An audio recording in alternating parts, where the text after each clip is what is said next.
കോഴിയെ വളർത്താൻ ലോണേ, ഇങ്ങനെയാണെങ്കിൽ കുറുക്കനെ വളർത്താൻ ലോൺ ചോദിക്കില്ലേ? ഞാൻ പ്രസിഡന്റ് ആവുന്ന കാലത്തോളം അത് നടക്കാൻ പോകില്ലേ? പ്രസിഡന്റ് ദേഷ്യപ്പെട്ട പറഞ്ഞത്. അപ്പൊ പാര തന്നെ ലോണ് കിട്ടുമോ? എന്നാ പറഞ്ഞത്? എന്നാ ഞങ്ങൾ വരട്ടെ. കിട്ടും കിട്ടും, ഇപ്പൊ തന്നെ കിട്ടും. എനിക്ക് പ്രശ്നമൊന്നുമില്ല. ഇതുപോലത്തെ ലോൺ കിട്ടിയില്ലെങ്കിൽ എന്റെ കാര്യം സേഫ് ആണ്. കാരണം റാങ്ക് ലിസ്റ്റിലൊക്കെ എന്റെ പേരുണ്ട്.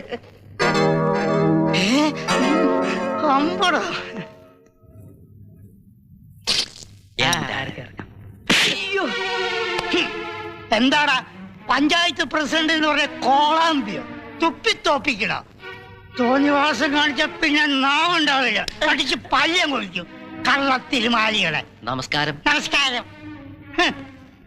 ഇയാൾക്കെന്താ വട്ടായി പോയോ? എന്തിനാ എന്നെ തല്ലിയത്? മുരളി ലോൺ ചോദിച്ചോണ്ടായിരിക്കും. ശരിയാ, അതാവാനാണ് സാധ്യത.